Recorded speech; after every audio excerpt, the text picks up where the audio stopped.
been talking about anchor point planning all throughout this series. The idea of using a minimal number of anchor points and beginning to get a feel for or being able to visualize where you would place those anchor points.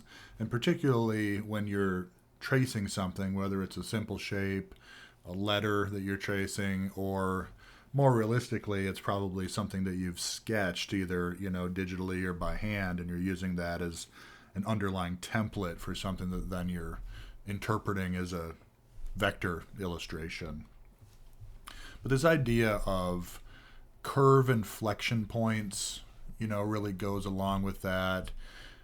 This idea being, and as we look at this letter, for example, you would typically place an anchor point where the curve starts to change direction. So it's going left, like almost up and to the left. Then here it starts going down and to the left.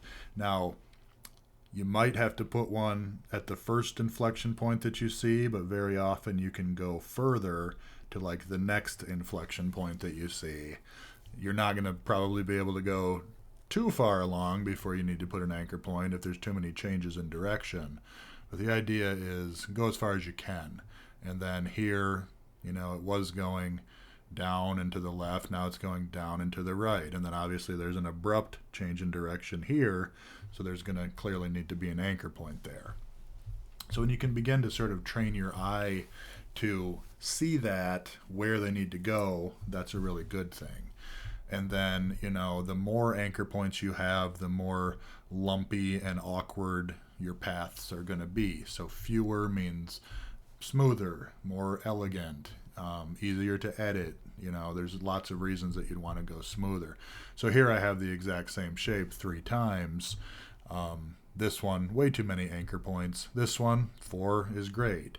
And technically, you can draw a circle or an oval just using 2 anchor points, which is maybe not super intuitive how you would do that, but taking something like a straight line drawn with pen tool, closing the path off, and then I'm just using, convert anchor point tool to, in this case, I need to redraw out these curves a little bit, but technically, I could draw circles, ovals, whatever with just 2 anchor points, very minimal. Typically, they're probably going to have 4.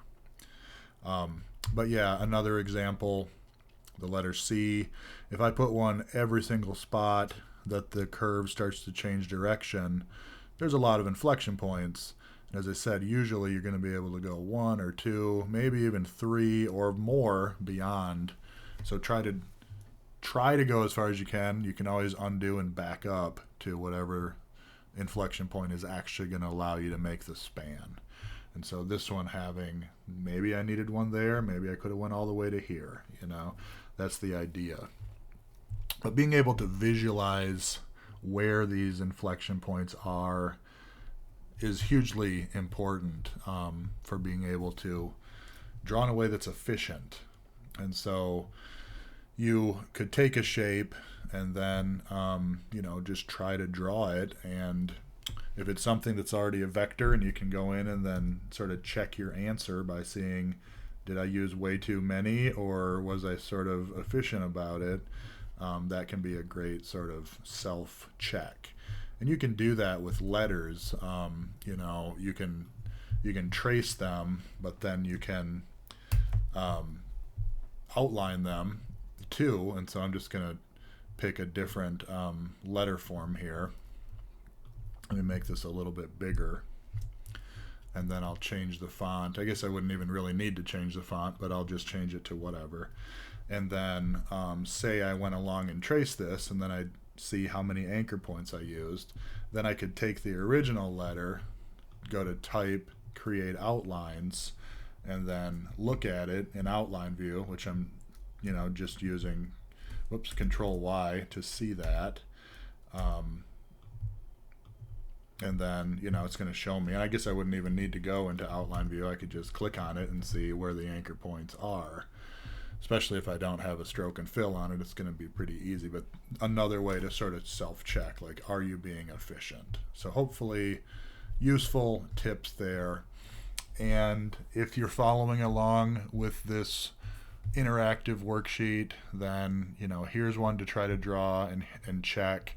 And then this final thing on the worksheet is an example of pre-visualizing, looking for those major changes, inflections, and I've noted all of where the inflection points are. So here, wherever you see that green line, there's a change in the direction of the curve, or an abrupt change in direction and maybe a straight going off into an anchor point or a curve coming out of it.